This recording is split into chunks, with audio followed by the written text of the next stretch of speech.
صبر کیا چیز ہے؟ صبر اس کیفیت کا نام ہے کہ جب آپ کو کوئی تکلیف پہنچے، جب آپ کو کوئی نقصان ہو جائے، جب آپ کو کوئی دکھ پہنچے، جب آپ کی ایگو ہرٹ ہو جائے، جب آپ کو غصہ چڑھے، تو آپ اس کے اوپر کیسے ریئیکٹ کرتے ہیں؟ عام حالات میں تو ہم بڑے خوش اخلاق اور ہم سب چلتے ہیں، لیکن جیسے ہی وہ ٹیسٹ والے پوائنٹ پہ آپ کو ڈالا جاتا ہے تو وہ بندہ اندر سے نکل کے آتا ہے کہ وہ پھر کسی نے بھی نہیں دیکھا ہوتا۔ اب دوسری طرف نبی صلی اللہ علیہ وسلم کی زندگی دیکھیے،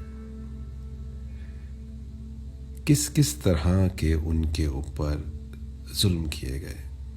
جب وہ نماز پڑھتے تھے تو ان کے اوپر اونٹ کی امیجن اونٹ کی اوجڑی جب وہ سجدے میں جاتے تھے تو ان کے اوپر ڈال دی جاتی تھی، اور پھر بی بی فاطمہ نے جا کے اٹھائی، لیکن وہ اٹھ کے کوئی واویلا نہیں مچایا انہوں نے کہ یہ ہو گیا وہ ہو گیا، شور مچاتے، کیونکہ اللہ تعالیٰ کی طرف سے اجازت نہیں تھی۔ وہ اس بات کو سمجھ رہے تھے کہ یہ میری صبر کی سٹیج ہے۔